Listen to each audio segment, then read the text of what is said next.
Então, iniciando esses vídeos sobre proteínas e sua estrutura, nós vamos começar falando dos aminoácidos, que são as unidades que compõem a cadeia polipeptídica das proteínas, polímero formado pela união de aminoácidos.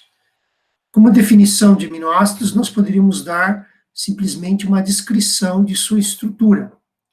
Nós temos esse tipo de molécula que é formada por um carbono saturado, 4 ligações simples, que é chamado de carbono alfa, que se encontra ligado a um grupo amino, o alfa-amino grupo, e um grupo carboxila, o alfa-carboxila. Ainda invariavelmente ligado ao carbono alfa, nós temos um hidrogênio, e nós temos um grupo R aqui, que é chamado de cadeia lateral, que tem uma estrutura variável. De acordo com o tipo de cadeia lateral, nós teremos uma diferente identidade, uma diferente identificação para cada um dos aminoácidos. Antes de avançarmos nas características desses diferentes aminoácidos, nós devemos notar que nessa estrutura nós temos um carbono com 4 ligantes distintos, portanto, é um carbono ligações simples, é um carbono tetraédrico, é um carbono quiral.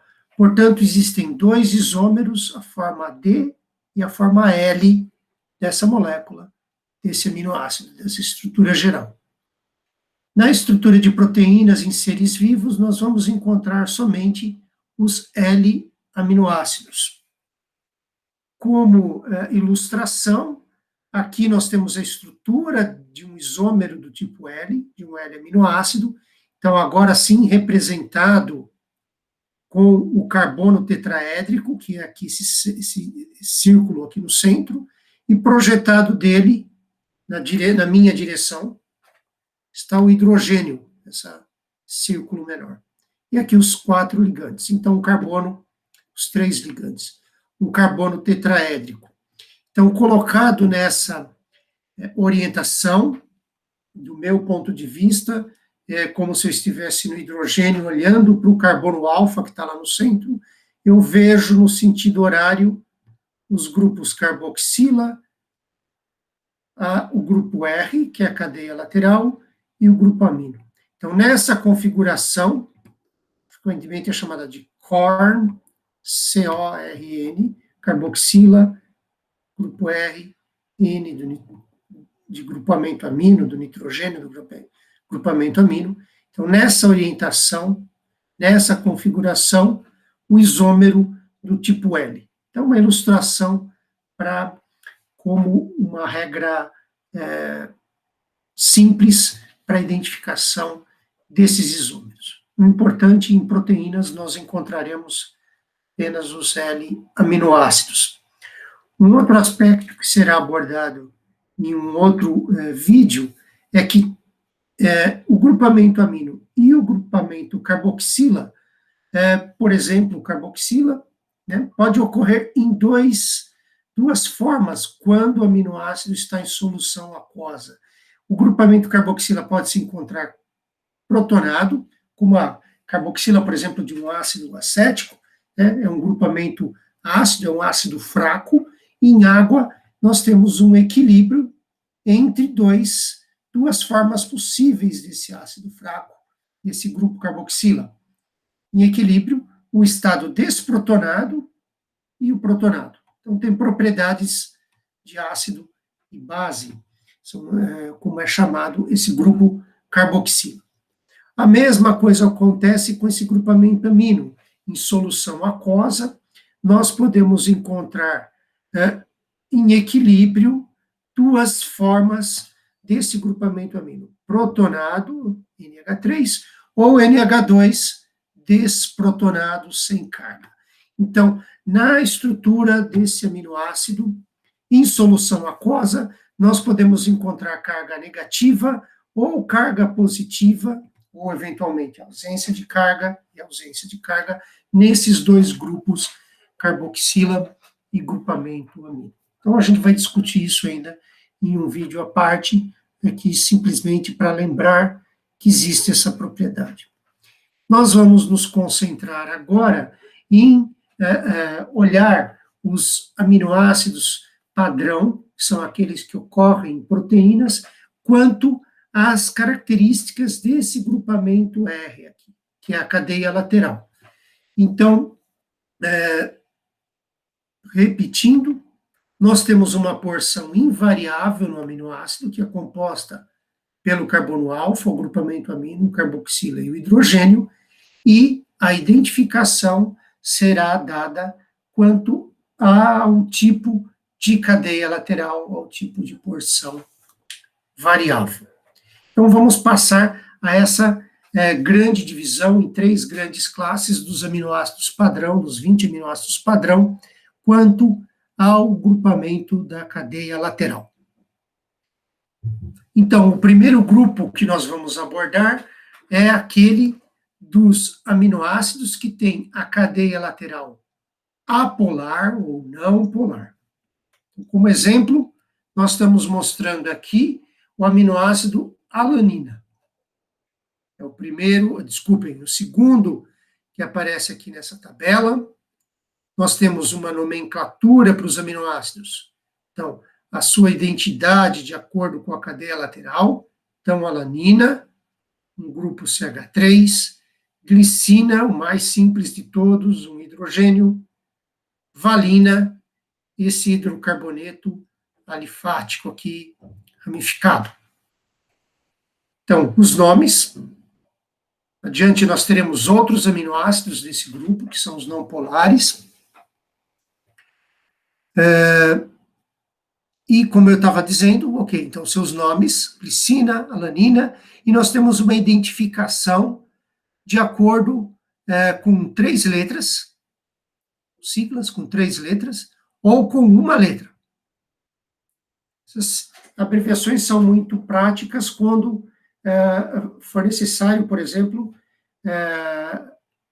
listar a composição de aminoácidos de uma proteína, onde você vai ter dezenas, centenas de aminoácidos, e, portanto, é muito mais prático listá-los com essas abreviações.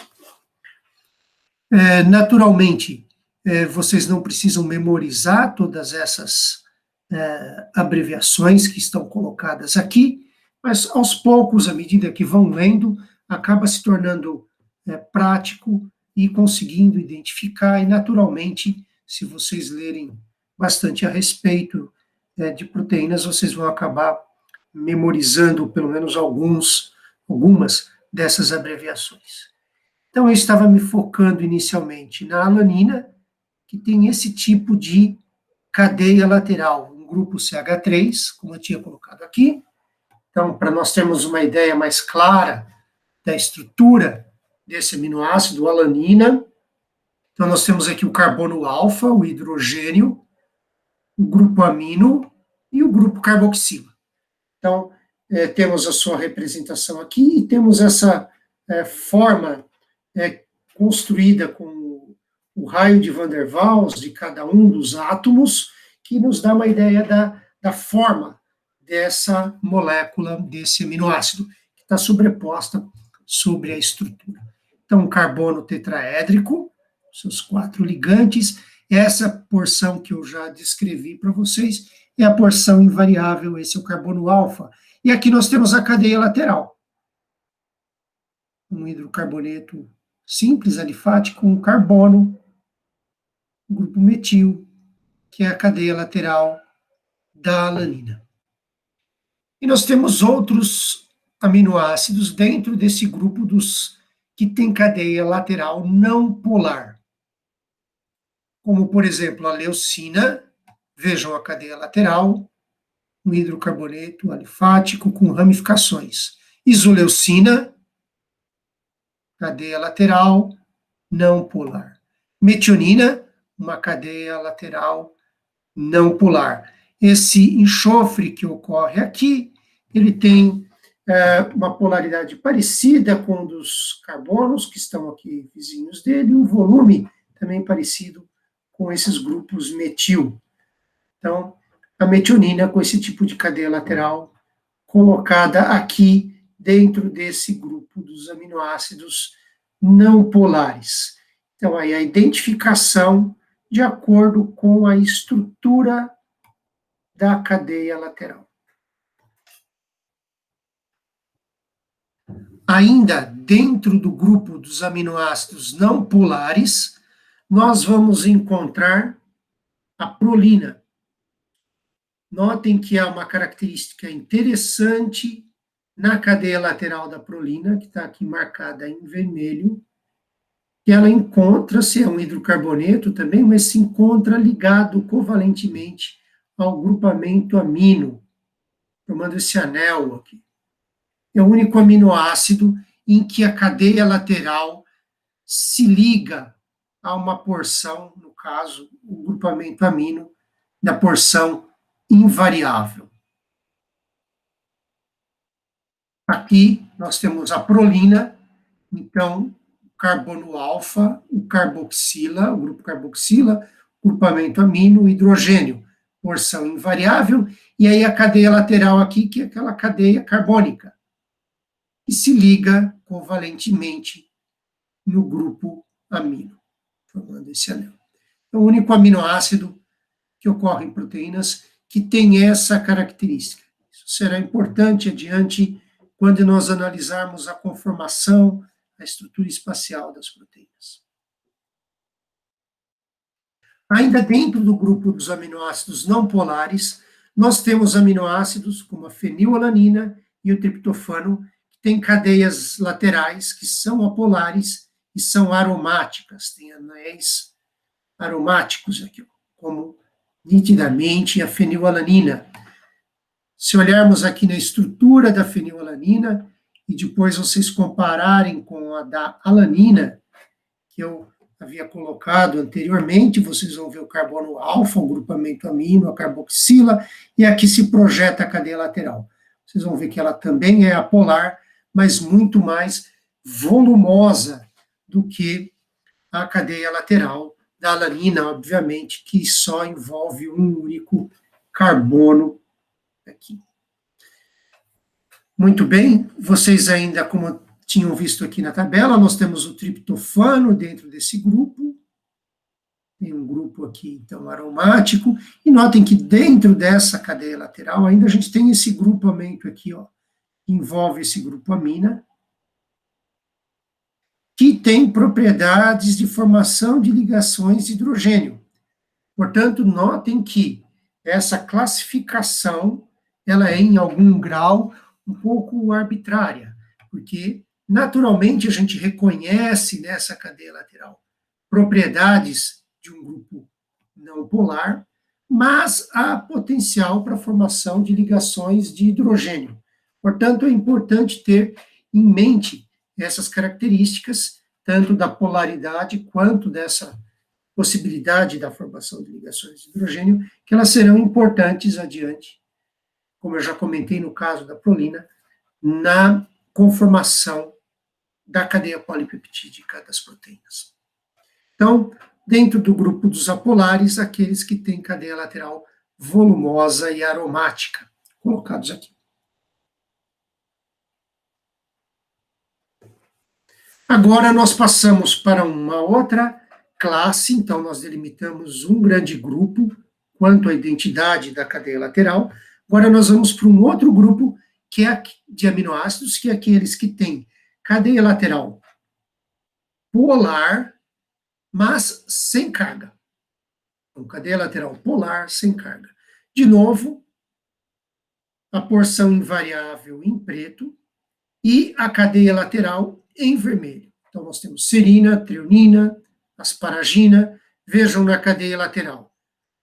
Grupo hidroxila, que pode participar da formação de ligações de hidrogênio, tanto como doador como aceptor.